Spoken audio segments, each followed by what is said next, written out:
Hello everyone. सो आज हम लोग पढ़ने वाले हैं इंडियन पॉलिटी। ये आपका जनरल टेस्ट का जो सेक्शन रहने वाला है ना, उसमें आपको कुछ क्वेश्चन देखने को मिल सकते हैं।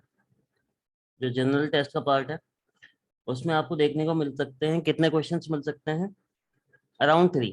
थ्री से ज़्यादा तो नहीं मिलेंगे, लेकिन तीन क्वेश्चन आपको जीटी में देखने को मिल सकते हैं। तीन से चार क्वेश्चन इंडियन पॉलिटी से, ठीक है। आज हम इंडियन पॉलिटी, देखो वैसे तो बहुत वास्ट होता है इंडियन पॉलिटी, लेकिन हमारे सिलेबस में जो जो इम्पोर्टेंट चीजें हैं, एमसीक्यू टाइप से जो भी इम्पोर्टेंट है, वो सब कुछ हम पढ़ रहे होंगे आज की लेशन, आज के जो पॉलिटिकल सेशन है उसमें। इसके अलावा होता तो बहुत कुछ है, लेकिन हम हमारे सिलेबस में जितना आएगा हम उस पर ही इतना ही फोकस करेंगे, ठीक है। सबसे पहले हम पढ़ेंगे इंडियन कॉन्स्टिट्यूशन के बारे में। देखो, अगर बात करें इसकी डिमांड कब स्टार्ट हुई थी, तो इसकी डिमांड कॉन्स्टिट्यूएंट असेंबली की स्टार्ट हुई थी कांग्रेस के द्वारा फर्स्ट टाइम इन 1935। तो ये आपसे क्वेश्चन पूछा जा सकता है कि फर्स्ट टाइम कॉन्स्टिट्यूएंट असेंबली की, कॉन्स्टिट्यूएंट असेंबली किया मतलब जो कॉन्स्टिट्यूशन बनाए, है ना। तो उसकी जो डिमांड थी वो सबसे पहले 1935 में कांग्रेस ने रेस की, ठीक है। इसके बाद इलेक्शन कब हुआ? इलेक्शन कॉन्स्टिट्यूएंट असेंबली का, इंडियन कॉन्स्टिट्यूशन असेंबली का इलेक्शन हुआ 1946 में, according to the cabinet mission plan. Okay. इसके बाद the first session of the assembly was held in new Delhi on December 9 1946। दिसंबर 9 1946 को पहला सेशन हुआ कॉन्स्टिट्यूएंट असेंबली का। इसका जो चेयरमैन थे वो प्रोविजनली सिलेक्ट किया गया था, किनको? सच्चिदानंद सिन्हा को। इंपॉर्टेंट है, एग्जाम में पूछा जा सकता है।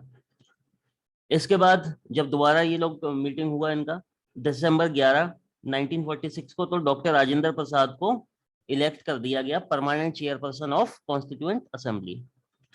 इसके बाद the constitution was framed by the constituent assembly of India set up इन, जो दिसंबर 1946 में बनाई गई थी उनके अकॉर्डिंग को एक कॉन्स्टिट्यूशन बनाया गया in accordance with the cabinet mission plan under the chairmanship of Sachchidanand Sinha. Initially कौन थे? सच्चिदानंद सिन्हा। उसके बाद किसको इलेक्ट किया गया? राजेंद्र प्रसाद को, ठीक है। इसके बाद अगर टोटल मेंबरशिप की बात की जाए कॉन्स्टिट्यूएंट असेंबली में, तो उनका नंबर था 299। ये भी इंपॉर्टेंट है आपके लिए, वो आपको याद रखना चाहिए। Among the 70 were representatives from Indian states and others from British India। देखो, others from British India 70 from India के जो स्टेट्स थे, बाकी स्टेट्स उनमें से थे, बाकी ब्रिटिश इंडिया का जो था वहां से मेंबर्स थे। The chairman of the drafting committee, देखो उसकी जो ड्राफ्टिंग कमिटी थी ना कॉन्स्टिट्यूशन की, उसका जो चेयरमैन थे वो डॉक्टर भीमराव अम्बेडकर थे, ठीक है। लेकिन कॉन्स्टिट्यूएंट असेंबली के कौन थे चेयरमैन? राजेंद्र प्रसाद, ठीक है, परमानेंट चेयरमैन। ये देखो, ठीक है। तो ये सारी चीजें आप लोगों को याद होनी चाहिए कॉन्स्टिट्यूशन के बारे में। इसके बाद आगे देखते हैं। इसके बाद ये भी क्वेश्चन बहुत फेमस और पॉपुलर क्वेश्चन है कि आप ये बताइए कि कॉन्स्टिट्यूशन बनने में कितना टाइम लगा था, ठीक है। ये इंपॉर्टेंट क्वेश्चन है। तो कॉन्स्टिट्यूशन बनने में 2 years 11 months and 18 days to complete the constitution, इतना टाइम लगा था। इसके बाद अडॉप्ट किया कब किया गया था? अडॉप्ट कब किया गया था उसकी बात करें तो ये इसमें गलत लिखा हुआ है, 26 नवंबर 1949 को अडॉप्ट किया था कॉन्स्टिट्यूशन। इनिशियली इसमें जो आर्टिकल्स थे वो नंबर था 395 articles and schedules. Okay. The constitution was delayed till 26 जनवरी। देखो, 26 नवंबर को हमारा कॉन्स्टिट्यूशन अडॉप्ट हो गया था, लेकिन उसको इनेक्ट इनेक्ट मतलब इम्प्लीमेंट नहीं किया गया था 26 जनवरी तक। 26 जनवरी 1950 को इसको इम्प्लीमेंट किया गया था।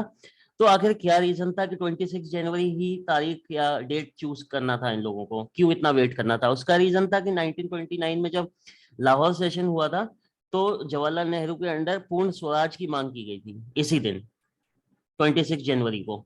तो उस डे को मेमोरेशन में लिखते हुए, उसको याद करते हुए कि हम उसी दिन पूर्ण स्वराज मांगा गया था, तो इसीलिए 1929 में पूर्ण स्वराज की डिमांड की गई थी, जो लाहौर सेशन था उसमें जवाहरलाल नेहरू के अंडर। तो इसलिए 26 जनवरी मेनली, जो 26 जनवरी है वो डेट डेट फिक्स रखना ना कि 26 जनवरी, वो पुराना डेट को याद करने के लिए, तो इसलिए 26 जनवरी रख दिया गया। इसके बाद Indian constitution is a comprehensive document and is the lengthiest. देखो लेंथीएस्ट, ये भी एक और एमसीक्यू बन जाता है आपके लिए। लेंथीएस्ट रिटन कॉन्स्टिट्यूशन जो है वो इंडियन कॉन्स्टिट्यूशन है। सबसे बड़ा जो रिटन कॉन्स्टिट्यूशन है वर्ल्ड में, वो इंडिया का कॉन्स्टिट्यूशन है। कॉम्प्रिहेंसिव, इतना डिटेल में और इतना प्रिसाइसली रिटन कोई भी कॉन्स्टिट्यूशन नहीं है। बहुत अच्छा कॉन्स्टिट्यूशन है अपना। इसके बाद in constituent assembly this 26th day of November 1949 do hereby adopt, ये कौन उसका प्रियम्बल का पार्ट है। देखो प्रियम्बल, हम लोग यहाँ से प्रियम्बल देखेंगे। प्रियम्बल में क्या है, preamble of the constitution, we the people of India have solemnly resolved to constitute India into a sovereign, socialist, secular, democratic republic to secure all citizens of India। Okay, तो मतलब we the people of India मतलब ऐसा नहीं है किसी और ने दिया है, हम लोग ही अपने इंडिया को एक कॉन्स्टिट्यूशन दे रहे हैं ताकि सारे लोगों को सिक्योर फील हो, सेक्युलर एनवायरनमेंट पे, सोशलिस्ट, सोवरेन, सोवरेन एक कंट्री होता है जो अपने डिसीजंस खुद लेता है। ठीक है, तो वो कॉन्स्टिट्यूशन बनाया गया जिसमें सब कुछ ये सब मेंशन था। इसके बाद जस्टिस, लिबर्टी, इक्वलिटी, इस सब के बारे में बात किया गया, ये भी एक प्रियम्बल का ही पार्ट है। कौन C justice, social, economic, political, सारी जस्टिस। ठीक है, liberty of thought, expression, belief, faith, worship, किसको भी आप वर्शिप कर सकते हो, कोई भी रिलीजन प्रैक्टिस कर सकते हो, ये सब आपको प्रियम्बल में बताया। इसके बाद इक्वलिटी, किस किस की स्टेटस, अपॉर्चुनिटी सबको इक्वल मिलनी चाहिए, चाहे वो गरीब पैदा हुआ है, अमीर पैदा हुआ है ना। And to promote among them all, fraternity, भाईचारा होना चाहिए, यूनिटी, इंटीग्रेशन, इंटीग्रिटी होनी चाहिए नेशन के अंदर। ठीक है, तो ये सब प्रियम्बल में भी मेंशन्ड है। इसके बाद देखो, इसमें ये इन आर कॉन्स्टिट्यूंट असेंबली 26 डे को 1949 में आपने नवंबर में अडॉप्ट कर लिया है कॉन्स्टिट्यूशन को, लेकिन उसको इनेक्ट किया गया 26 जनवरी। देखो दो डेट इंपॉर्टेंट है कॉन्स्टिट्यूशन के लिए, पहली 26 नवंबर 1949 जब अडॉप्ट किया गया कॉन्स्टिट्यूशन, दूसरा जब इम्प्लीमेंट हो गया, लागू हो गया, 26 जनवरी 1950। ओके, अब हम बात करते हैं जो बहुत इंपॉर्टेंट क्वेश्चन आते हैं इंडियन कॉन्स्टिट्यूशन के, कि कौन सा पार्ट या कौन सा फीचर किस कंट्री से लिया गया है, फॉरेन से कौन सा फीचर लिया गया, क्योंकि बहुत सारे ऐसे फीचर्स थे, बहुत सारे जो हमारी कॉन्स्टिट्यूएंट असेंबली थी उसने बहुत सारे कंट्रीज का कॉन्स्टिट्यूशन रीड किया, और उसके बेसिस पर जो जो अच्छा लगा जहां जहां वो उन्होंने ले लिया। ठीक है, तो पहला देखो कि ब्रिटेन से क्या क्या लिया गया। ब्रिटेन से पार्लियामेंट्री सिस्टम लिया हमने, कलेक्टिव रिस्पॉन्सिबिलिटीज ऑफ कैबिनेट की जो भी रिस्पॉन्सिबिलिटीज होंगी वो हमने वहां से लिया। अमेरिका की कॉन्स्टिट्यूशन से बात करें तो हमने क्या क्या लिया है, फंडामेंटल राइट लिए हैं वहां से, इंडिपेंडेंट जुडिशरी सिस्टम लिया है, जुडिशियल रिव्यू लिया है। इसके बाद कहना, ये इंपॉर्टेंट क्वेश्चन सब कुछ याद रखना है आपको। कनाडा से क्या लिया है, डिवीजन ऑफ पावर्स लिया है। आयरलैंड से क्या लिया है, डायरेक्टिव प्रिंसिपल्स ऑफ डीपीएसपी जिसको बोलते हैं, वो हमने आयरलैंड से लिए हैं। इसके बाद जर्मनी से हमने क्या लिया है, इमरजेंसी के जो भी प्रोविजन है वो हमने जर्मनी से वहां से उठा के अपने में डाले हुए हैं। रशिया से बात करें तो फंडामेंटल ड्यूटीज जो है वो हमने रशिया के कॉन्स्टिट्यूशन से लिए हैं। ऑस्ट्रेलिया से बात करें तो ऑस्ट्रेलिया से हमने कॉन्करेंट लिस्ट, जैसे चार तीन लिस्ट होती है ना, union list, state list and concurrent list, तो कॉन्करेंट लिस्ट है वो कहाँ से ली है, ऑस्ट्रेलिया से। ये सारी चीजें आपको याद होनी चाहिए, ठीक है, आपके टिप्स पे होनी चाहिए कि कौन सा फीचर कहाँ से हमने बोरो किया है।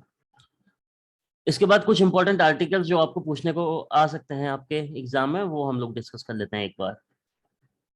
तो पहला जो पार्ट है, पार्ट देखो इसमें पार्ट्स में कॉन्स्टिट्यूशन हमारा डिवाइडेड है। तो पहले पार्ट में जो है, तो वो है जो part 1, union and it's territories के बारे में बात की गई है। ठीक है, तो इसमें यूनियन टेरिटरीज के बात में बात की है पार्ट 1 में। ठीक है, तो यहाँ पे parliament has the power to create any state, parliament के पास पावर है कोई भी स्टेट बनाने के लिए, स्टेट को रिड्यूस करने के लिए, उसका नाम या बाउंड्रीज बदलने के लिए, तो वो कॉन्स्टिट्यूशन के थ्रू पार्लियामेंट को पावर दी गई है। इसके बाद सेकंड है सिटीजनशिप के बारे में, जो पार्ट सेकंड में जो हमारा मेंशन्ड है कॉन्स्टिट्यूशन में, वो है हमारी सिटीजनशिप। ठीक है, तो सिटीजनशिप पहले तो हम पूछेंगे कि कैसे एक्वायर की जा सकती है, और फिर ये देखेंगे कि लूज कैसे कर सकते हैं उसको। तो पहला, अगर हम इंडिया में बर्थ हुआ है तो हमें वो सिटीजनशिप मिलेगी बाई डेसेंट। ठीक है, बाई रजिस्ट्रेशन अगर हम रजिस्टर करते हैं, बाई नेचुरलाइजेशन अगर हम काफी टाइम तक यहाँ रहते हैं। ठीक है, बाई इनकॉर्पोरेशन ऑफ टेरिटरी, जैसे इंडिया कोई बाहर का टेरिटरी अपने उसमें बाउंड्री में लेता है, तो वहाँ के सिटीजन्स को इनकॉर्पोरेट करने के लिए अपनी सिटीजनशिप दे सकता है। ठीक है, तो उस तरह से इंडिया की सिटीजनशिप एक्वायर हो सकती है। इसके बाद हम आगे देखते हैं कि लूज कैसे की जा सकती है इंडिया की citizenship. Indian citizenship can be lost by renunciation. ठीक है, पहला कि तुम अपने आप ही वॉलेंटरीली बोल दो कि भाई हमें सिटीजनशिप अब नहीं चाहिए यहाँ की, इंडिया की। ठीक है, तो आप गिव अप कर सकते हो इंडिया की सिटीजनशिप। तो पहला तरीका तो ये होता है।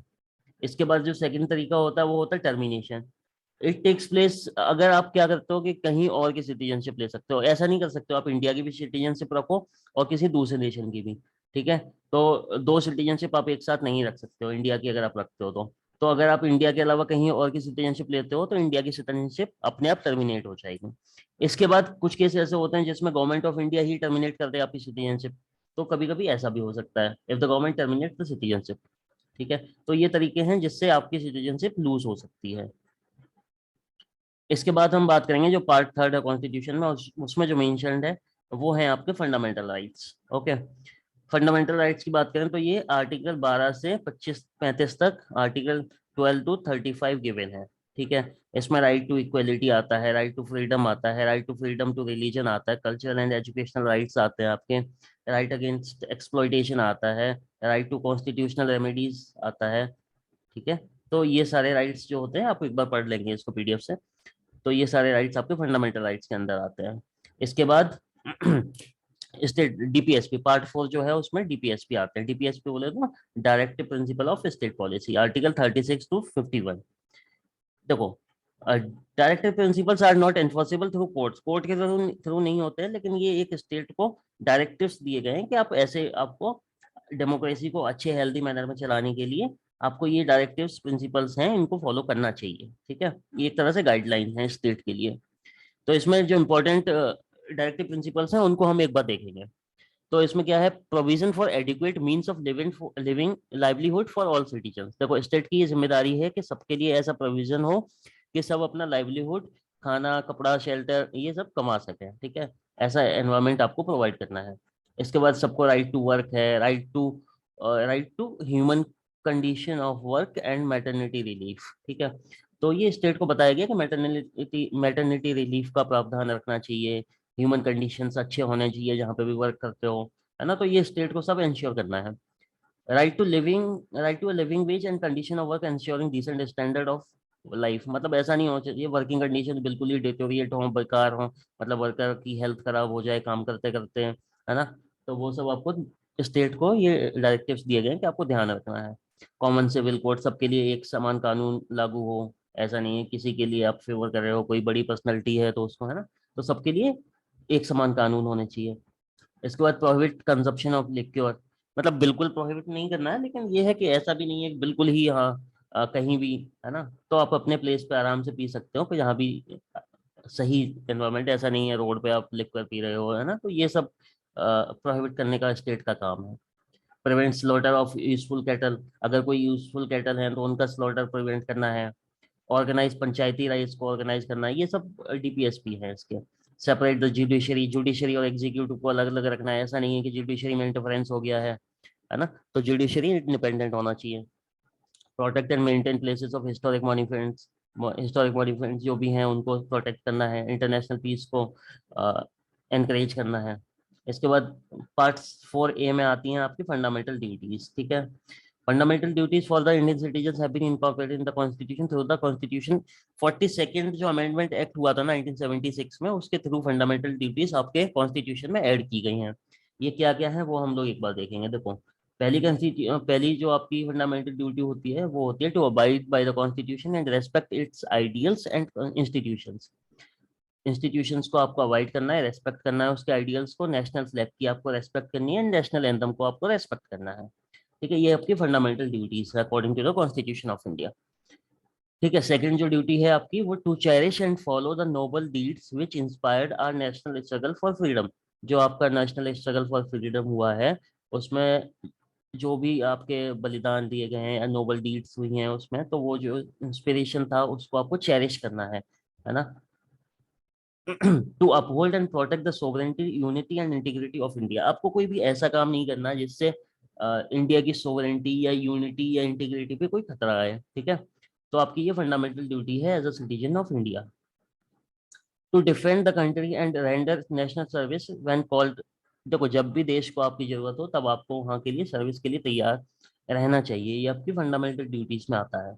To protect harmony and the spirit of common brotherhood amongst all the people, transcending religious, regional, and sectional diversities, and to renounce practices derogatory to the dignity of women. देखो, तो ये फिफ्थ जो आपकी फंडामेंटल ड्यूटी है that is to promote harmony, मतलब आपस में भाईचारा आपको प्रमोट करना है। ऐसा कुछ नहीं करना है जिससे डिवीजन या कम्युनल क्लैशेस या कुछ कुछ ऐसा भी हो मतलब हेटरेट की भावना एक दूसरे लोगों में, है ना, ब्रदरहुड की भावना रहनी चाहिए। ऐसा नहीं होना चाहिए कि आपस में ऐसा कुछ हेटरेट वाला फीलिंग रहे सिटीजन्स के बीच में। ठीक है, तभी as a nation, as a common कुछ आप आइडेंटिफाई कर पाओगे। To value and preserve the rich heritage of a composite culture, अपना जो भी हेरिटेज है उसको वैल्यू करो एंड प्रिजर्व करो, ये भी आपकी एक फंडामेंटल ड्यूटीज में आता है।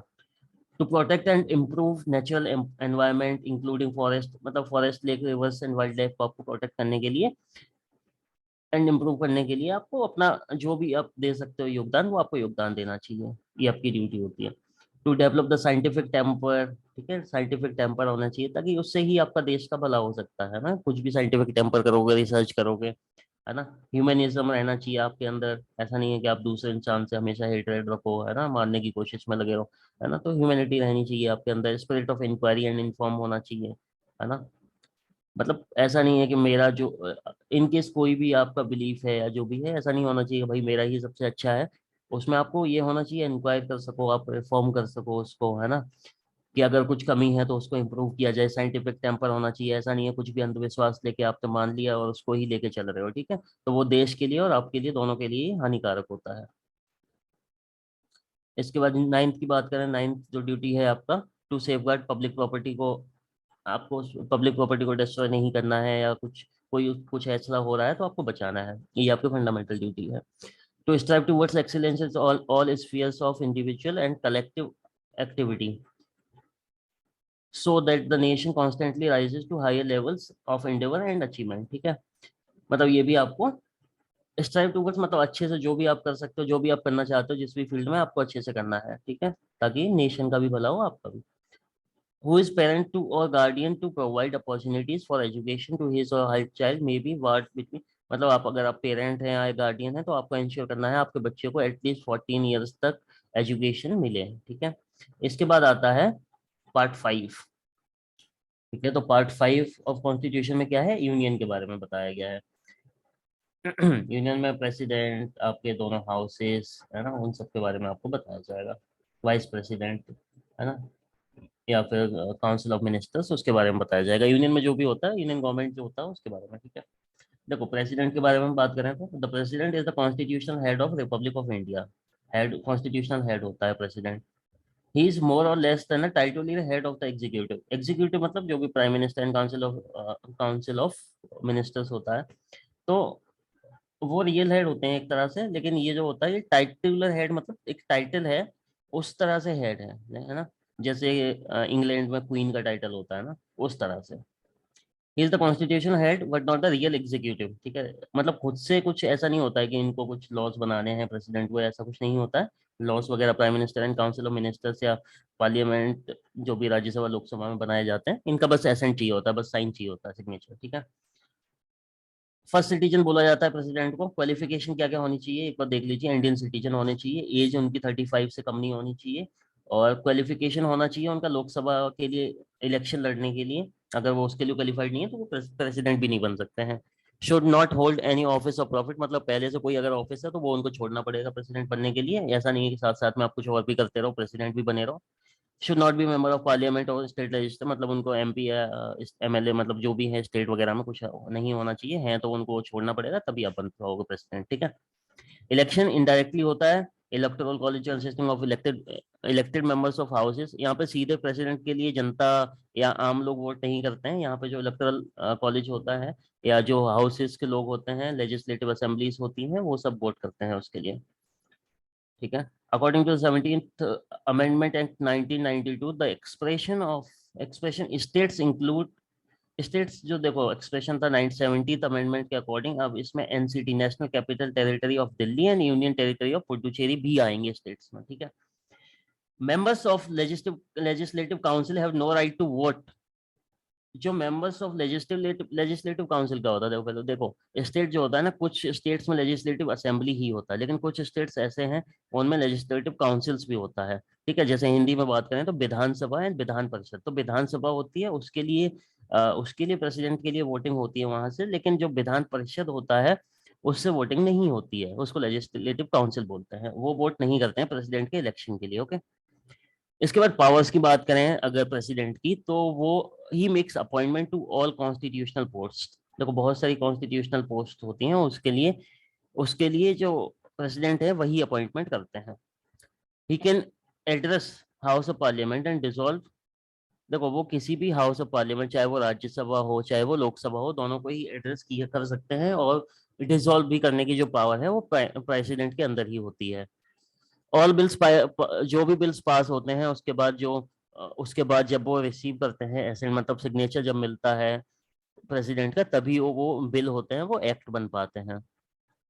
कोई भी अगर ऑर्डिनेंस पास करना है, no he issues is ordinance when parliament is not in session. जब पार्लियामेंट का सेशन नहीं चल रहा होता तो ऑर्डिनेंस जो पास करता है वो प्रेसिडेंट ही पास करता है। मनी बिल, कोई भी मनी बिल जब तक इंट्रोड्यूस लोकसभा में नहीं किया जा सकता है जब तक प्रेसिडेंट रिकमेंड नहीं करेंगे। अब उनके पास राज्यसभा में भी 12 मेंबर्स को अपॉइंट करने की पावर होती है। जो स्पेशल रिप्यूटिव होते हैं ना, एक तो इलेक्शन से होते हैं, लेकिन 12 मेंबर्स जो होते हैं दैट आर थ्रू 538 मेंबर्स जो होते हैं वो इलेक्शन के थ्रू होते हैं, लेकिन रिमेनिंग जो 12 मेंबर्स होते हैं वो राज्यसभा के थ्रू, वो उनको अपॉइंट किया जाता है वेरियस फील्ड से, चाहे वो कल्चर हो, स्पोर्ट्स हो, आर्ट्स हो, है ना। तो इस सब से अपॉइंट किए जाते हैं वो 12 मेंबर्स। तो वो अपॉइंट करने की किसमें ताकत होती है, वो पावर होती है आपके प्रेसिडेंट के पास।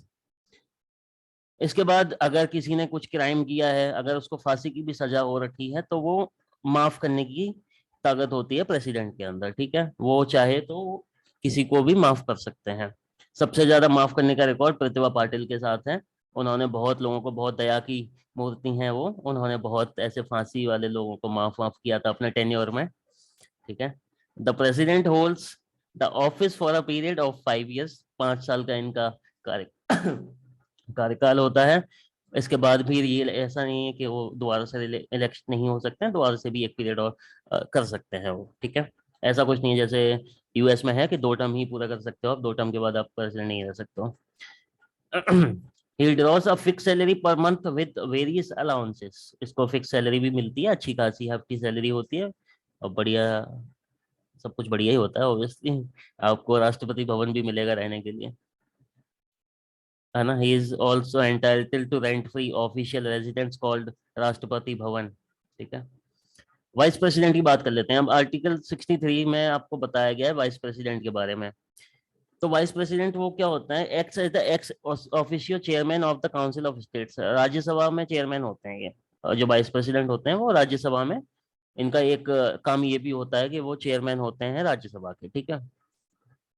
उनका इलेक्शन कैसे होता है, by the electoral college consisting of the members of both the houses in accordance with the system of proportional representation by means of the single transferable vote. He must be citizen, ये आपकी उसकी क्वालि वो है कि कब बन सकते हो, सिटीजन होना चाहिए, 35 ईयर्स से बड़ा होना चाहिए, and should be eligible for election of council of state, ठीक है। ये सब आप एक बार देख लेना, एलिजिबिलिटी कंडीशंस है। Disputes in connection with election of the president और vice president to be dealt. देखो अगर कोई डिस्प्यूट आता है इलेक्शन ऑफ प्रेसिडेंट या वाइस प्रेसिडेंट में, तो वो सुप्रीम कोर्ट हैंडल करेगा। इसके बाद हम लोग देखते हैं काउंसिल ऑफ मिनिस्टर्स के बारे में, ठीक है। तो the constitution of India provides for a parliament system of government under which the president is only constitutional ruler and real power is exercised. देखो वही स्टार्टिंग में जो बताया था कि प्रेसिडेंट बस कॉन्स्टिट्यूशनल रूलर होता है, लेकिन रियल पावर जो होती है वो council of ministers headed by prime minister के पास होती है। तो prime minister and council of ministers के पास होती है जो रियल पावर है। Council of ministers is composed of council of ministers is composed of union ministers. जो काउंसिल ऑफ मिनिस्टर्स होती है उसमें जो सारे यूनियन मिनिस्टर्स होते हैं, प्राइम मिनिस्टर होते हैं, कैबिनेट मिनिस्टर्स होते हैं, मिनिस्टर ऑफ स्टेट जिनको एमओएस बोलते हैं, ठीक है। ये सारे इसके काउंसिल ऑफ मिनिस्टर्स के अंदर आते हैं। Council of ministers is collectively responsible to Lok Sabha. कहाँ रिस्पॉन्सिबल होते हैं ये, लोकसभा में सारे काउंसिल ऑफ मिनिस्टर्स, ठीक है। इसके बाद prime minister is the link between president and the council of ministers. तो काउंसिल ऑफ मिनिस्टर्स और प्रेसिडेंट के बीच में जो लिंक होता है दैट इज प्राइम मिनिस्टर। अब प्राइम मिनिस्टर के बारे में एक बार देख लेते हैं। देखो prime minister is the leader of the majority party in the parliament. जो भी इलेक्शन जीत के पार्टी आती है उसका जो लीडर होता है वो प्राइम मिनिस्टर बनता है। अब तो कैंडिडेट पहले ही बता देते हैं कि हाँ ये is the prime minister candidate, लेकिन ऐसा जो आइडियल वो होता है कि पहले पार्टी इलेक्शन लड़ेगी, उसके बाद जो उसका लीडर है दैट इज द प्राइम, जो उसको चूज करेंगे, जो भी लोग जीत के आएंगे वो प्राइम मिनिस्टर बनता था। नहीं, रियल प्रोसेस वो है। लेकिन अभी ऐसा होता है कि ठीक है पहले प्राइम मिनिस्टर कैंडिडेट बता दिया जाता है, अगर हम जीतते हैं तो ये बनाया जाएगा, that is also the procedure, ठीक है। He is appointed by the president. Appoint करने का या शपथ दिलाने का काम जो है वो प्रेसिडेंट का है, चाहे वो मिनिस्टर्स हों चाहे प्राइम मिनिस्टर हो, सबको वही शपथ दिलाते हैं। The prime minister is the head of the government and the head of council of ministers, ठीक है। जवाहरलाल नेहरू पहले हमारे प्राइम मिनिस्टर थे और सबसे लॉन्गेस्ट सर्विंग, सबसे ज्यादा इन्होंने ही सेवा की देश की, इनका ही कार्यकाल सबसे बड़ा था। यूनियन लेजिस्लेचर की बात करते हैं, ठीक है। देखो, लेजिस्लेचर में क्या क्या आता है, राज्यसभा, लोकसभा, पार्लियामेंट बोलते हैं लेजिस्लेचर, ठीक है। कंसिस्ट ऑफ प्रेसिडेंट, इसको अगर इससे पूछा जाए कि यूनियन लेजिस्लेचर में क्या क्या आता है, तो आपका president and 2 houses of parliament, ये यूनियन लेजिस्लेचर में आता है। जैसे काउंसिल ऑफ मिनिस्टर्स में क्या क्या आते हैं, सारे मिनिस्टर्स आते हैं, प्रेसिडेंट प्राइम मिनिस्टर आता है, ठीक है। इसी तरह से यूनियन लेजिस्लेचर में प्रेसिडेंट और जो भी दोनों हाउसेस हैं वो आते हैं, ठीक है, पूरा यूनियन लेजिस्लेचर में। राज्यसभा के बारे में एक बार देख लेते हैं। The Rajya Sabha is the upper house, Rajya Sabha को अपर हाउस बोलते हैं और लोकसभा को लोअर हाउस बोलते हैं, ठीक है। It is constituted of representatives from the states और the constituent units of the Indian Union, ठीक है। यहाँ से लोग आते हैं। परमानेंट बॉडी होती है, 1/3 ऑफ द मेंबर्स रिटायर। इसके जो 1/3 मेंबर होते हैं एवरी 2 साल में रिटायर होते रहते हैं, इसीलिए आपने देखा होगा कि हर 2 साल में इलेक्शन होते ही रहते हैं इसके राज्यसभा के। मैक्सिमम स्ट्रेंथ जो है 250 होती है इसकी। 250 में से 12 जो लोग होते हैं, प्रेसिडेंट के पास पावर होता है अपॉइंट करने का। वो कहाँ से आ सकते हैं, साइंस के फील्ड से, आर्ट के फील्ड से, लिटरेचर, सोशल सर्विस या कोई भी इस टाइप का फील्ड है, वहां से 12 लोग अपॉइंट किए जा सकते हैं। रेस्ट जो 238 होते हैं वो इलेक्शन के थ्रू आते हैं। अभी जो प्रेजेंट स्ट्रेंथ है वो 245 है, ठीक है, जो राज्यसभा की स्ट्रेंथ है। इसके बाद लोकसभा की बात करते हैं। लोकसभा का जो टेन्योर होता है 5 ईयर्स का होता है और राज्यसभा का 6 ईयर्स का होता है ना। 1/3 रिटायर करते हैं 2 ईयर्स पे, ये भी इंपॉर्टेंट है, आपको याद रखना है। The house of the people, Lok Sabha बोला जाता है house of the people. At present consist of 543 directly elected. इसमें कोई अपॉइंट का चक्कर नहीं होता है। पहले होता था 2 एंग्लो इंडियन कम्युनिटी को, लोगों को 2 को बनाया जाता था इसमें एमपी, लेकिन 104 104th अमेंडमेंट के तहत इसको हटा दिया गया कि कोई अंग्रेज अब नहीं बनेगा एमपी एमपी, ठीक है। इसके बाद the house of the people shall continue for 5 years unless, अगर डिसॉल्व नहीं होती है, अच्छे से सरकार चल रही होती है, तो आपका टेन्योर जो होता है लोकसभा का वो 5 साल का होता है, ठीक है। इसके बाद पार्लियामेंट कमेटी के बारे में बात करेंगे। There are several parliament committees to assist, parliament को असिस्ट करने के लिए काफी पार्लियामेंट्री कमिटीज बनाई जाती हैं और दीज आर अपॉइंटेड और elected by the respective houses, मतलब जो हाउस होते हैं लोकसभा राज्यसभा, वही मोशन पास करके कोई भी कमेटी वगैरह बनाते हैं एज पर द रिक्वायरमेंट, ठीक है। और जैसे कुछ स्टैंडिंग कमेटी जो हैं, जैसे इनमें से 3 फाइनेंशियल कमेटी हैं, उनका इंपॉर्टेंट जो है नाम आप याद रख सकते हैं। पहली है public accounts committee, second is estimate committee and third is public undertaking committee, okay. इसके बाद स्पीकर ऑफ लोकसभा की बात कर लेते हैं। Speaker is elected by the Lok Sabha from among, जो उसके मेंबर्स होते हैं उन्हीं में से एक को स्पीकर ऑफ लोकसभा बना दिया जाता है। स्पीकर के पास मतलब वहां का जो भी ऑर्डर है वो मेंटेन करने के लिए उसी के पास पावर होती है within the house of people, जो लोकसभा होता है उसमें। And to interpret its rules procedure, जो भी रूल्स और प्रोसीजर होते हैं उसको इंटरप्रेट करने की पावर स्पीकर के पास होती है। डिप्टी स्पीकर को भी इलेक्ट किया जाता है अगर स्पीकर नहीं होते हैं, और उनकी जगह डिप्टी स्पीकर टेक ओवर करते हैं। फर्स्ट स्पीकर की बात करें तो वो कौन थे, जीवी मावलंकर वाल्ता, first speaker of Lok Sabha. Supreme court की बात करते हैं। देखो, बहुत इंपॉर्टेंट टॉपिक है, सुप्रीम कोर्ट से क्वेश्चन आ सकता है। पहला, consist of chief justice and 33 other जजेस। देखो, इसमें टोटल 34 लोग होता है, एक चीफ जस्टिस होता है, 33 अदर जज होता है। अपॉइंट किससे कौन करता है इनको, प्रेसिडेंट करता है इनको भी अपॉइंट। इनका क्वालिफिकेशन एंड टेन्योर की बात करते हैं। एलिजिबिलिटी कंडीशंस फॉर अ जज of supreme court of India क्या है, सिटीजन ऑफ इंडिया होना चाहिए। जज, ए जज of a high court for minimum period of, या तो 5 साल के लिए हाई कोर्ट में उसको जज होना चाहिए, या फिर एक एडवोकेट होना चाहिए हाई कोर्ट में फॉर एटलीस्ट 10 ईयर्स, ठीक है। और डिस्टिंग्विश्ड ज्यूरिस्ट होना चाहिए, ठीक है। ये क्वालिफिकेशंस हैं, ये होनी चाहिए अगर आपको सुप्रीम कोर्ट का जज बनना है तो। जजेस hold office till the age of, मतलब इनका ऐसा कुछ नहीं है कि 5 साल का या 10 साल का टेन्योर है इनका, बस ये है कि 65 साल के जब तक आप बुढ़े नहीं हो जाओगे तब तक आप रिटायर करा जाएगा आपको 65 पे, उससे पहले आप रह सकते हो, ठीक है। और क्या प्रोसेस है उनको हटाने का, उसके ऊपर अलग अगर आपको हटाना है, देखो सुप्रीम कोर्ट का जज बहुत पावर होता है, ऐसा इजीली हटाया नहीं जा सकता है। ऐसा नहीं है कि कोई भी प्राइम मिनिस्टर बोल दे कि इसको हटा देते हैं, ऐसा नहीं हो सकता है। इसके लिए ड्यू प्रोसीजर है। दे कैन रिजाइन अर्लियर और can be remove by the president on the recommendation. अगर दोनों हाउस बोलते हैं कि ऐसा कोई जज है जो अपनी ड्यूटीज अच्छे से फुलफिल नहीं कर रहा है, और दोनों पार्लियामेंट राज्यसभा लोकसभा बोल मतलब ऐसा कुछ मोशन पास करते हैं, और फिर वोटिंग होती है उसमें 2/3 मेजोरिटी के साथ ऐसा कुछ डिसीजन आता है, तब हटाया जा सकता है सुप्रीम कोर्ट के जज को। तो बहुत बड़ा प्रोसीजर है, ठीक है, तो इसीलिए आपने यूजुअली देखा होगा कि किसी भी जज को ऐसे यूजुअली हटाते नहीं है।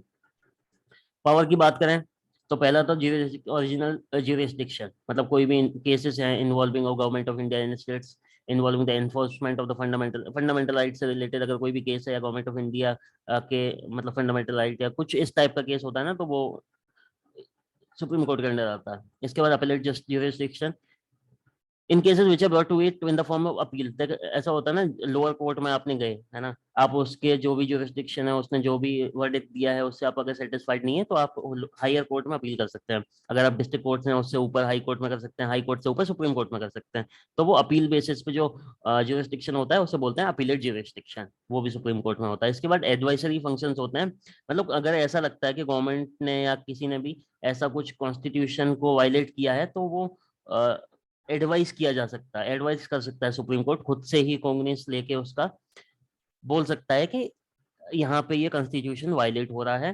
तो लेकिन ऐसा नहीं है कि आपको बाइंडिंग है, लेकिन अगर ये जो जो भी एडवाइस देगा सुप्रीम कोर्ट प्रेसिडेंट को या गवर्नमेंट ऑफ इंडिया को, तो वो बाइंडिंग नहीं है, लेकिन अपना वो एक व्यू रख सकते हैं कि ये कॉन्स्टिट्यूशन के अकॉर्डिंग नहीं है। ठीक है, इसके बाद और पावर्स क्या होती हैं वो देख लो सुप्रीम कोर्ट की। It is a court of record and can punish for contempt of itself, मतलब ये ऐसा कोर्ट है, कंटेम्प्ट ऑफ अपने लिए भी वो कर सकता है, मतलब उसकी कोर्ट की अवहेलना, कोर्ट के आदेश की अवहेलना के कारण आपको कोई भी पनिशमेंट मिल सकता है। मतलब अगर उन्हें लगा कि हमारी बेइज्जती कर दिया, कुछ कर दिया, तो वो आपको पनिशमेंट दे सकते हैं। ठीक है, कंटेम्प्ट ऑफ कोर्ट का ये हो बोलते हैं। ठीक है, not it's not funny but it's a real thing, कि अगर आप कोर्ट का आदेश नहीं मानते हैं या कुछ अगेंस्ट में करते हैं तो आपको वो पनिश कर सकते हैं। जैसे उन्होंने कुछ बोला आपसे, आपने कोर्ट में जाकर झूठ बोल दिया और आपका झूठ पकड़ा गया, तो अगर जज चाहे तो आपको उस बेस पे भी सजा दे सकता है। ठीक है, it can make rules for regulating the practice and procedure of court with the approval of president. ठीक है, रूल्स बनाए जा सकते हैं प्रोसीजर ऑफ कोर्ट्स के लिए, अप्रूवल ऑफ प्रेसिडेंट चाहिए होता है लेकिन इसके लिए। थर्ड क्या है, it can recommend to the president the removal of chairman, ये रिकमेंड कर सकते हैं प्रेसिडेंट को कि जो चेयरमैन है यूपीएससी का, उसको रिमूव करने के लिए। रिमूव कर नहीं सकते हैं, बस रिकमेंड कर सकते हैं, आगे का डिसीजन पार्लियामेंट और प्रेसिडेंट लेंगे। Supreme court enjoys the power of judicial review, right of the court which declares as unconstitutional the laws passed by the legislature, and अगर कुछ ऐसा लगता है कि गलत हुआ कॉन्स्टिट्यूशन के अकॉर्डिंग नहीं है, तो जुडिशियल रिव्यू के तहत ये लोग सुप्रीम कोर्ट वाले कॉग्निजेंस लेके अपना जो भी है वर्डिक्ट दे सकते हैं। दो it is not specifically mention in the constitution में अलग से मेंशन नहीं है, लेकिन बस है। फर्स्ट चीफ जस्टिस की बात करें तो कौन थे, H J Kania was the first chief justice of India. 1950 से 51 एक साल का इनका टेन्योर था। अब बात करते हैं CAG, comptroller and auditor general के बारे में। ठीक है, इनका बेसिकली काम होता है कि जो भी पैसा है ना आपका, वो अच्छे से मैनेज हो, ऐसा नहीं है कि गवर्नमेंट कहीं भी उड़ा दे रही है याशी में। ठीक है, तो ये कैग का काम होता है उन पे ऑडिट रखना। ठीक है, the comptroller and auditor general of India is guardian of the public purse, मतलब पब्लिक का जो पर्स है, पब्लिक का जो बटुआ है उसका गार्डियन होता है कैग। ठीक है, इसकी ड्यूटीज क्या होता है वो देख लेते हैं एक बार। It is his duty to see that not a paisa is spent out of the consolidated, मतलब सीएफआई जो कंसोलिडेटेड फंड ऑफ इंडिया है, उससे कोई भी एक भी पैसा बाहर फालतू में खर्च ना हो, वो इसका देखना काम होता है। और of a state without the authority of the appropriate legislator, मतलब बिना ड्यू प्रोसीजर के कोई पैसा खर्च ना किया जाए। तभी आपने देखा होगा फंड एलोकेशन होता है, ऐसा नहीं है कि गवर्नमेंट आ गई तो बस ठीक है कहीं भी पैसा, हाँ ठीक है चलो यहाँ, अच्छा इसने लिया है इसको दे दो चलो इतना, ऐसा कुछ नहीं होता है। फंड एलोकेट किए जाते हैं प्रॉपर, ताकि कहीं भी पैसे का इधर उधर गड़बड़ ना हो पाए, है ना। A person with long administrative experience कौन बनाया जाता है, देखो पहले तो अपॉइंट किस कौन करता है, इसको प्रेसिडेंट करता है। इसके बाद कौन बनाया जाता है, a person with long administrative experience and knowledge of accounts is appointed. ठीक है, जिसके पास एडमिनिस्ट्रेटिव एक्सपीरियंस हो और अकाउंट्स की नॉलेज हो, तभी तो आप हिसाब किताब रख पाओगे। ठीक है, तो वो बनाया जाता है कैग। इसके बाद ऑफिस का जो इनका टेन्योर होता है वो 6 साल का होता है, या फिर अगर उससे पहले ये 65 साल के 65 ईयर्स के हो जाते हैं तो इनको रिटायर कर दिया जाता है। President can remove him only on the recommendation of 2 houses of parliament, same case जैसा सुप्रीम कोर्ट के लिए है। तो यहाँ पे जब ही रिमूव किया जा सकता है कि आपको, जब दोनों हाउसेस ऐसा कुछ रिकमेंड करते हैं कि कैग अच्छे से काम नहीं कर रहा है, इसको हटा देना चाहिए। कैग सबमिट किसको रिपोर्ट करता है? प्रेसिडेंट को सबमिट करता है in case accounts relating to the union government. अगर कोई अकाउंट यूनियन गवर्नमेंट से रिलेटेड है, यूनियन गवर्नमेंट में कुछ ऐसा हुआ है या जो भी नॉर्मल रिपोर्ट्स भी हैं, तो वो किसको सबमिट किया जाता है? प्रेसिडेंट को सबमिट करता है CAG. The first CAG of India was V Narahari Rao. 1948 से 54 तक इनको रखा गया था। तो ये भी इंपॉर्टेंट है, फर्स्ट कैग कौन थे आपको याद रखना चाहिए। The CAG is not responsible for further office under the union और स्टेट गवर्नमेंट। देखो एक बार ही टेन्योर मिलता है, इनको वापस नहीं हो सकता है। The expenses of the office of CAG is charge to, देखो इनका जो भी वो होता है पैसा खर्चा होता है, CFI जो कंसोलिडेटेड फंड ऑफ इंडिया होता है, उससे उनका ऑफिस का जो भी खर्चा है वो दिया जाता है। अटॉर्नी जनरल ऑफ इंडिया की बात करते हैं। अटॉर्नी जनरल ऑफ इंडिया क्या होता है? First law officer of the government of India होता है। दो he is not a member of, दो ये किसी भी हाउस के मेंबर नहीं होते हैं, लेकिन वो किसी भी हाउस की प्रोसीडिंग्स सुन सकते हैं और वहां पे अपना व्यू रख सकते हैं। बट अगर वहां पे कोई हाउस में राज्यसभा लोकसभा में कोई वोटिंग होती है तो उनको कोई वोटिंग का राइट नहीं होता है। उसके बाद the attorney general of India shall be appointed by the president and shall hold office during his, ठीक है। तो अटॉर्नी जनरल जो होते हैं वो प्रेसिडेंट द्वारा अपॉइंट किए जाते हैं। His duty shall be to give advice on such legal matter. अगर कोई भी होता है तो वो गवर्नमेंट को टाइम टू टाइम एडवाइस देने का ही काम उनका होता है, ठीक है। To be appointed as attorney general होने के लिए आपको क्या करना होगा? Candidate must be qualified to be appointed as a जज ऑफ द सुप्रीम कोर्ट। मतलब जो भी क्वालिफिकेशन सुप्रीम कोर्ट के जज बनने के लिए आपके पास होनी चाहिए, वही आपको अटॉर्नी जनरल बनने के लिए भी होनी चाहिए। जैसा पहले बताया कि पार्टिसिपेट तो कर सकता है प्रोसीडिंग्स में, लेकिन वोटिंग राइट्स नहीं होते हैं अटॉर्नी जनरल को। फर्स्ट अटॉर्नी जनरल की बात करें तो MC सेतलबार्ड, 1950 से 63 तक इनका ड्यूरेशन था, ठीक है। इतने दिनों इन्होंने सर्व किया। इसके बाद पार्ट 6 ऑफ द कॉन्स्टिट्यूशन में बताया गया है स्टेट्स के बारे में, ठीक है। गवर्नर की बात करते हैं पहले। पहला एंटिटी जो है वो गवर्नर है। गवर्नर जो स्टेट्स में होते हैं वो प्रेसिडेंट द्वारा अपॉइंट किए जाते हैं, है ना। और जब तक रखे जा सकते हैं जब तक कि प्रेसिडेंट चाहता है। Apart from the power to appoint the council of ministers, if the governor finds that the government of a state cannot be carried on in accordance with the provisions of the constitution, अगर constitution के according state नहीं चल पा रहा है तो वो अपनी रिपोर्ट प्रेसिडेंट को दे सकते हैं। और इनके प्रेसिडेंट रूल भी लगवा सकते हैं। आपने देखा होगा कभी कभी प्रेसिडेंट रूल लग जाता है। तो वो सेम केस यही होता है कि अगर कॉन्स्टिट्यूशन से स्टेट नहीं चला रही है जो गवर्नमेंट है, तो वो अपनी रिकमेंडेशन प्रेसिडेंट को भेजते हैं और प्रेसिडेंट रूल लागू कर सकते हैं उससे रिस्पेक्टिव स्टेट में। इसके बाद आर्टिकल 161 में आपको गवर्नर को पावर दी गई है। Governor the power to grant pardons, reprieves, remission of punishment to persons convicted under the state law के अकॉर्डिंग। अगर किसी को कोई पनिशमेंट हुआ है तो उसको माफ करने की भी इनके पास पावर होती है 161 आर्टिकल के द्वारा। आर्टिकल 171 में क्या दिया हुआ है गवर्नर से related? States that the state where legislative council exist. देखो मैंने बताया हर जगह लेजिस्लेटिव काउंसिल नहीं होता। लेजिस्लेटिव असेंबली हर स्टेट में होता है, लेजिस्लेटिव काउंसिल नहीं होता है। तो जहां जहां लेजिस्लेटिव काउंसिल होता है the governor can nominate some members from amongst the distinguished. तो वहां पे जैसे जैसे देखो सेम जैसे यूनियन में जैसे प्रेसिडेंट को पावर होती है राज्यसभा में कुछ लोगों को रखने के लिए, इसी तरह से लेजिस्लेटिव काउंसिल में गवर्नर को पावर होती है कुछ लोगों को रखने के लिए, जो कि literature, science, arts, cooperative movement and social service में लोग जुड़े हुए हैं, ठीक है। स्टेट लेजिस्लेचर की बात करते हैं आप। स्टेट लेजिस्लेचर बेसिकली आप जो MLAs को चूज करते हो वहां पे जो जो हाउस होता है उसमें जो बैठते हैं वही स्टेट लेजिस्लेचर होता है। The state legislature consist of governor and legislative assembly, ठीक है। गवर्नर को और लेजिस्लेटिव असेंबली जो होती है उसको लेजिस्लेचर के अंडर आता है, ठीक है। In some states of like Bihar, Maharashtra, Andhra Pradesh, Karnataka, Uttar Pradesh and Telangana, ठीक है। तो ये जो स्टेट्स हैं इनमें लेजिस्लेटिव असेंबली के साथ साथ लेजिस्लेटिव काउंसिल भी है, ठीक है।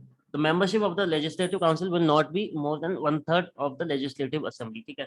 जो मेंबरशिप है वो 1/3 ऑफ लेजिस्लेटिव असेंबली से ज्यादा नहीं होनी चाहिए और 40 से कम नहीं होनी चाहिए। लेकिन 40 से कम किस किस का? द काउंसिल के लिए था ये। 40 से कम नहीं होने चाहिए जो काउंसिल के मेंबर्स है, 1/3 ऑफ द लेजिस्लेटिव, ठीक है। लेजिस्लेटिव असेंबली के बारे में क्या बताया गया है? Of each state shall be composed of members chosen by the direct election on the basis of adult suffrage. मतलब जो भी इलेक्शन होते हैं उसके थ्रू चूज किए जाते हैं। आपकी जो सीट्स होते हैं वो 500 से कम होनी चाहिए और 60 से ज्यादा होनी चाहिए। लेकिन असेंबली की सीट जो सिक्किम, गोवा, पुडुचेरी, मिजोरम में है वो 60 से कम है। अब हाई कोर्ट के बारे में बात करते हैं। The high court stands at the apex of the state. देखो, यूनियन के लिए जैसे सुप्रीम कोर्ट होता है, इसी तरह से जो रेस्पेक्टिव स्टेट होता है उसके लिए हाई कोर्ट होता है। As per the constitution there shall be a high court in each state. देखो, कॉन्स्टिट्यूशन के अकॉर्डिंग बोला गया है कि हर एक स्टेट में एक हाई कोर्ट होना चाहिए, बट अभी तक सारे स्टेट्स में नहीं बन पाया है। तो जो नहीं बन पाया वो लोग शेयर करते हैं। there may be a common high court for two or more states and union territory if it is provided by the law of the parliament, ठीक है। For example Chennai high court है jurisdiction over the state of Tamil Nadu and union territory of Puducherry. मतलब जो high court यहाँ का है चेन्नई का, वो तमिलनाडु के लिए भी है और स्टेट ऑफ पुडुचेरी जो है यूसिटी, वहाँ के लिए भी है। स्टेट गवर्नमेंट के has no control over it. मतलब जैसे यूनियन गवर्नमेंट का सुप्रीम कोर्ट पे कोई कंट्रोल नहीं होता, उसी तरह से स्टेट गवर्नमेंट का हाई कोर्ट पे कोई कंट्रोल नहीं होता है। कितने जज होते हैं? 25 high court. There are 25 high courts in India. 25 high court हैं टोटल इंडिया में। कलकत्ता हाई कोर्ट एस्टेब्लिश किया गया था 1862 में, और वो सबसे ओल्डेस्ट है। सबसे पहला जो हाई कोर्ट है वो कलकत्ता हाई कोर्ट है, 1862 में एस्टेब्लिश किया गया था। पंचायत के बारे में बात, देखो एक बार आप लोग चलो पंचायत की बात कर लेते हैं, उसके बाद देखते हैं। पंचायत के बारे में आर्टिकल 243 से 243 और, ठीक है। इसमें बताया गया introduce in India with a view to associate the people with the administration. देखो, पंचायती राज सिस्टम का इंट्रोड्यूस करने का रीजन क्या था? वो था कि ग्रास रूट से लोगों को जोड़ना है। मतलब ऊपर ऊपर तो गवर्नमेंट चल रही है, लेकिन जो ग्रास रूट के लोग हैं वो एडमिनिस्ट्रेशन में नहीं पार्ट ले पा रहे हैं। तो ये 3 टायर सिस्टम था, बलवंत राय मेहता कमेटी के द्वारा रिकमेंड किया गया था और इसको इंट्रोड्यूस किया था। पहले नहीं था, स्टार्टिंग में कॉन्स्टिट्यूशन में नहीं था, लेकिन 73rd अमेंडमेंट एक्ट के द्वारा 1992 में इसको लाया गया। इसमें क्या क्या होता है? ग्राम पंचायत विलेज लेवल पर 3 टायर सिस्टम होता है। जो गांव के लेवल पर क्या होता है? ग्राम पंचायत होती है। ब्लॉक लेवल पर क्या होता है? पंचायत समिति होती है। और डिस्ट्रिक्ट लेवल पे क्या होता है? जिला परिषद होता है। ठीक है, ये 3 तरह का होता है, इसीलिए इसको 3 टायर बोला गया है। अमेंडमेंट एक्ट याद रखना है आपको, 73rd अमेंडमेंट एक्ट के दौरान इसको लाया गया था 1992 में। इसके बाद ये हाई कोर्ट का लिस्ट दे रखा है, और देखो पहले हाई कोर्ट का नेम दे रखा है इधर, और ये किस ईयर में एस्टेब्लिश किया, और कौन कौन से स्टेट में इनका काम होता है, और उसकी सीट कहाँ पे है, बेंच कहाँ पे है। ठीक है, जैसे इलाहाबाद हाई कोर्ट है, 1866 में हुआ। इसके बाद उत्तर प्रदेश में इसका जुरिस्डिक्शन है, सीट कहाँ पे? प्रयागराज। ठीक है, बेंच एट लखनऊ, है ना। तो बॉम्बे, बस आपको ये याद रखना है बॉम्बे, और ये कहाँ कहाँ का है। जैसे बॉम्बे की बात करें तो महाराष्ट्र, गोवा, दादर एंड नागर हवेली एंड दमन दीव में ये वर्क करता है। अगर यहाँ का कोई जुरिस्डिक्शन होता है तो वो बॉम्बे हाई कोर्ट में डील किया जाता है। ठीक है, इसी तरह से कलकत्ता का, वेस्ट बंगाल एंड अंडमान निकोबार का होता है ना। इसी तरह से आप सारे याद रख सकते हो। ठीक है, टोटल 25 है। आप एक याद तो क्या ही करना, बस आपको ये देख लेना ये किस किस स्टेट में काम करता है, दैट्स इट। इसके बाद म्यूनिसिपैलिटीज, आर्टिकल 243 टू ये, ठीक है, ये आर्टिकल्स इसके गिवन है। बिग सिटीज है municipal corporation headed by the elected mayor. ठीक है, जो सिटीज जैसे वो ग्राम पंचायत वगैरह, ये विलेज वगैरह के लिए है, तो पंचायती राज सिस्टम। और म्यूनिसिपैलिटीज ये सिटीज के लिए है, जो बिग सिटीज है। ठीक है, for small towns there are elected boards और councils in turn elect their presidents. Okay, introduce भाई ये जैसे 73rd से पंचायत राज सिस्टम इंट्रोड्यूस किया गया था। म्यूनिसिपैलिटीज किससे इंट्रोड्यूस किया था? 74th अमेंडमेंट एक्ट, ये वो 92 में हुआ था, ये 1903 में हुआ है। विच इन 3 type of urban local bodies, जैसे वो तो विलेज वगैरह के लिए हुआ था, लेकिन ये अर्बन लोकल बॉडीज के लिए। ठीक है, जैसे नगर पालिका, नगर पंचायत, आपने सुना होगा। ठीक है, फर्स्ट इंट्रोड्यूस कब किया गया था? मद्रास में किया गया था 1688 में। म्यूनिसिपल गवर्नेंस, ये बहुत पुरानी बात है, तब किया गया था। ठीक है, फर्स्ट इंट्रोड्यूस किया गया था। इसके बाद पार्ट 13 में क्या गिवन है कॉन्स्टिट्यूशन में? इसमें ट्रेड कॉमर्स, इसका आर्टिकल देख सकते हो एक बार, 301 टू 307 तक है। Trade commerce and intercourse with in the territory of, मतलब ट्रेड से रिलेटेड कोई भी अफेयर होता है तो उसको इन आर्टिकल्स के अकॉर्डिंग डील किया जाएगा। पार्ट 14 इसीलिए इंपॉर्टेंट हो जाता है। देखो पार्ट 14 में, in this part services under the union and the states are given. मतलब कोई भी सर्विस अगर यूनियन स्टेट के अंदर गिवन है तो वो इन आर्टिकल्स के अंदर दिया गया है। आर्टिकल 312 में क्या गिवन है? ऑल इंडिया सर्विसेज, सर्विसेज के बारे में बताया गया है। ठीक है, जैसे आर्टिकल 215 में कितना, 315 में क्या है? पब्लिक सर्विस कमीशन, जैसे यूपीएससी वगैरह है ना, उसके बारे में बताया गया। First public service commission was set up in 1926 on the recommendation of the Lee commission. Lee commission के according public service commission, PSC जो यूपीएससी होता है ना, यूनियन पब्लिक सर्विस कमीशन, वो कमीशन वाज सेट अप। ठीक है, अब UPSC के बारे में बात कर लेते हैं। जो यूपीएससी से आप आईएएस बनते हो ना, तो उसके उसका क्या है? उसकी ये कमीशन होता है, जो आपका सिलेक्शन होता है ना, वो एक पूरा प्रोसेस देखता है। इस कमीशन का क्या काम होता है? Responsible for recruitment to all civil, जो भी सिविल सर्विसेज होती हैं post under the union government by written examination, interview and promotion. तो इन सबको सब पब्लिक सर्विस कमीशन को देखना होता है। Advising the government on all matters relating two methods of recruit, मतलब कोई भी अगर रिक्रूटमेंट की बात आती है तो उस पे जो पब्लिक सर्विस कमीशन होता है यही एडवाइस करता है गवर्नमेंट को कौन से प्रिंसिपल फॉलो करने चाहिए प्रमोशन बनाने प्रमोशन देने के लिए या ट्रांसफर करने के लिए। तो ये सारी रिकमेंडेशन कौन देता है? पब्लिक सर्विस कमीशन देता है। It's chairman is appointed by the, इसका जो चेयरमैन होता है ताकि इंडिपेंडेंट रहे इसलिए इसका जो चेयरमैन होता है वो प्रेसिडेंट द्वारा ही अपॉइंट किया जाता है। फिर यूपीएससी के बाद आती है एसएससी, ठीक है, एसएससी सुना होगा आप लोगों ने, स्टाफ सिलेक्शन कमीशन। तो the union government has constituted staff selection commission for the non technical class third, मतलब जो थर्ड ग्रेड की जॉब्स वगैरह होती है ना उनके लिए एसएससी बनाया गया है, क्लास थर्ड या सेकंड जो भी आता है। तो उसके लिए एसएससी बनाया। फर्स्ट के लिए तो कौन सा हो गया? यूपीएससी हो गया, सिविल सर्विसेज के लिए। उसके बाद एसएससी वाला आता है। Administrative reforms commission has recommended the setting of such a commission. Administrative reforms commission बनाई गई थी तो वो उसने रिकमेंड किया कि ऐसा कुछ एक कमीशन बनाना चाहिए जो नीचे वाले एग्जाम्स को भी रेगुलेट करे, ग्रुप बी और ग्रुप सी की जो जॉब्स होती हैं उनके लिए। The commission has also interested with the responsibility of making recruitment of group B and service like assistant and stenographer group C, मतलब group B और group C के लिए, ठीक है। तो इसमें क्या क्या होता है? इस कमीशन में एक चेयरमैन होता है और 2 मेंबर्स होते हैं, ठीक है। इसके बाद इलेक्शन की बात करते हैं। इलेक्शन के जो आर्टिकल हैं that is 324 to 329। The constitution provides for an independent मतलब free and fair and independent elections की जिम्मेदारी होती है। और fair election to the parliament state legislature में तो जहां भी इलेक्शन होता है free and fair and election होने चाहिए, यही इलेक्शन इसका वो है। इसमें क्या क्या आता है? Consist of chief election commissioner plus 2 election commissioner. जो दो तो इलेक्शन कमिश्नर्स होते हैं, एक सीईसी होता है चीफ इलेक्शन कमिश्नर, ठीक है। उनके पास इक्वल पावर्स होती हैं, इनके ऊपर कोई भी ऐसा प्रेशर, गवर्नमेंट का प्रेशर नहीं रह सकता है। हाँ, the chief election commissioner and other election commissioner are appointed by the president, ठीक है। जो भी ये होते हैं ये अपॉइंट किए जाते हैं प्रेसिडेंट से, गवर्नमेंट से इनका कोई लेना देना नहीं रहता है। Election commissioners are appointed for a term of 5 years, 5 साल के लिए इनका अपॉइंटमेंट होता है। They are not eligible for reappointment, मतलब एक बार अगर अपॉइंट हो गए तो आप दोबारा का अपॉइंटमेंट नहीं होता है।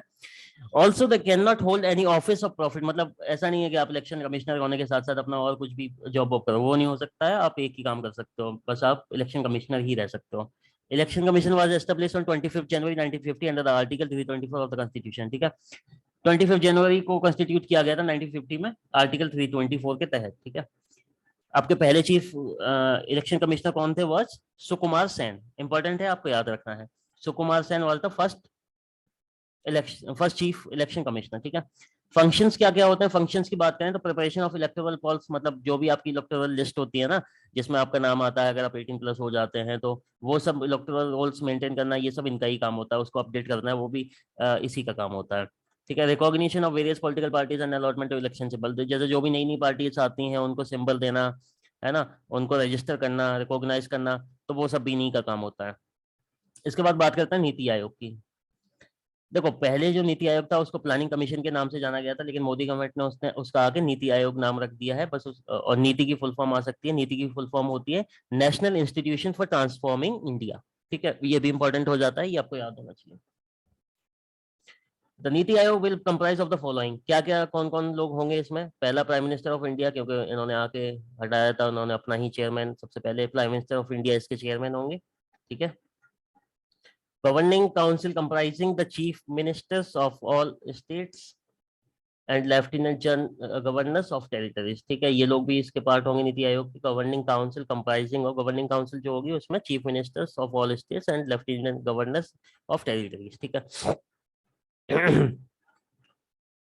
Third, regional council will be formed to address specific issues, कोई भी स्पेसिफिक इशू होगा उसके लिए रीजनिंग काउंसिल, एक तो गवर्निंग काउंसिल है, रीजनल काउंसिल बनाई जाएंगी इस लेवल पर अगर कोई रीजनल इशू आता है उसके लिए।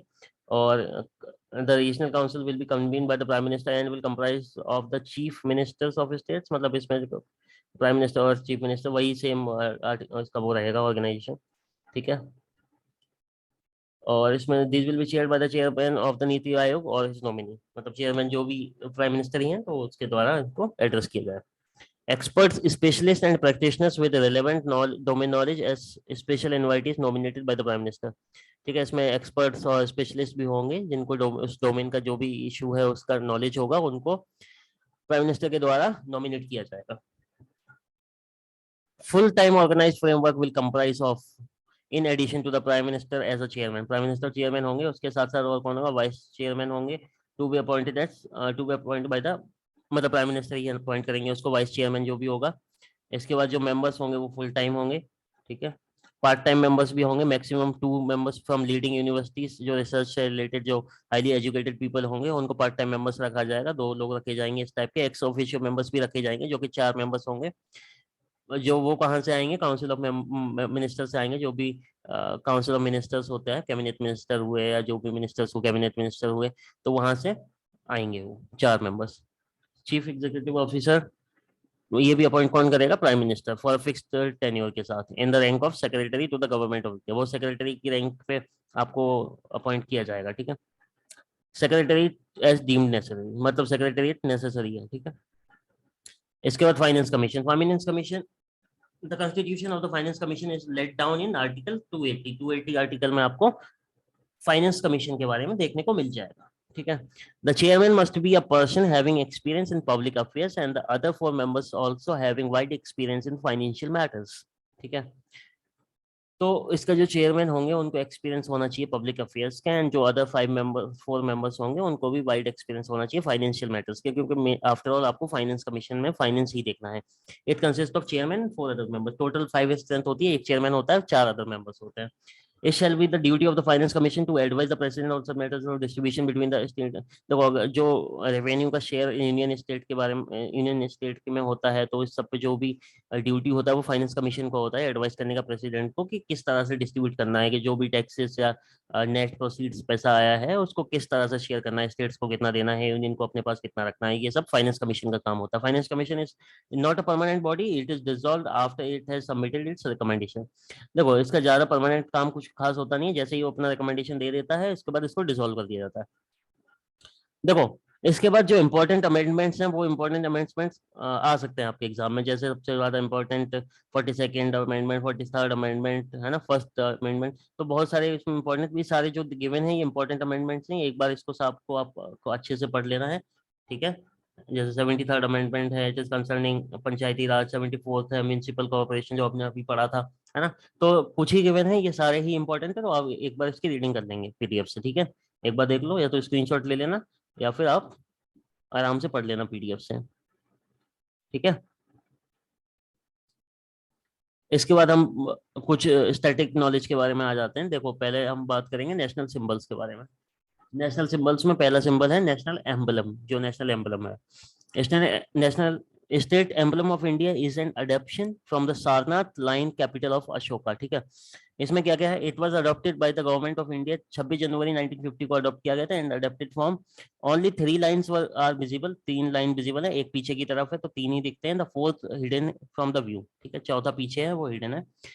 The wheel appears in relief of the centre of the base का, मतलब नीचे आपको धर्म चक्र या व्हील है वो दिखेगा, एक साइड में आपके राइट साइड में बुल होगा और एक लेफ्ट साइड में हॉर्स है, ठीक है।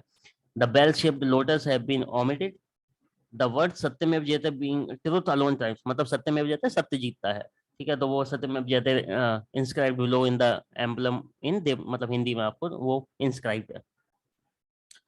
नेशनल फ्लैग के बारे में बात करते हैं। National flag of India is horizontal tricolour, 3 colour हैं, saffron, white and dark green in equal proportion, ठीक है। इसके बाद कितनी जो व्हील होता है बीच में व्हाइट में, उसमें कितने स्पोक्स होते हैं, इस पे भी क्वेश्चन आ जाता है, 24 स्पोक्स होते हैं।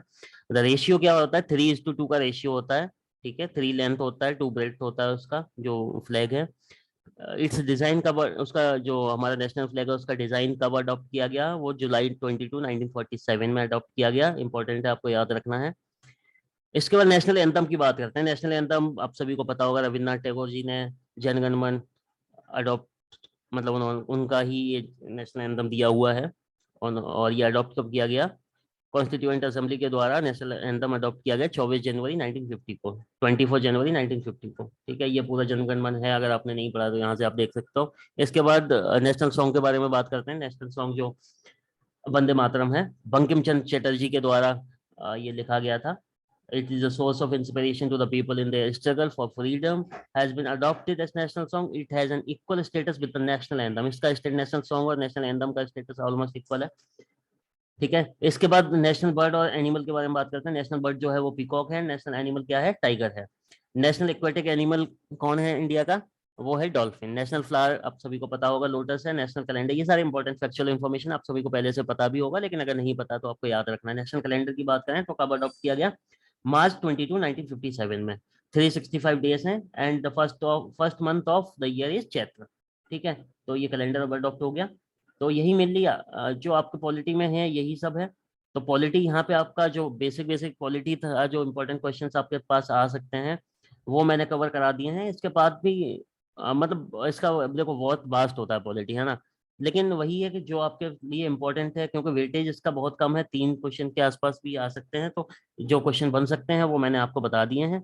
ठीक है, आप लोग इसको एक बार अच्छे से रिवाइज करिए और होपफुली क्वेश्चंस आप लोगों के यहीं से बनेंगे। और आपका पॉलिटी सेक्शन जो जीटी में जनरल टेस्ट में आ सकता है वो आपका यहाँ पे खत्म हो जाता है। ठीक है, so that's all for today. Thank you so much.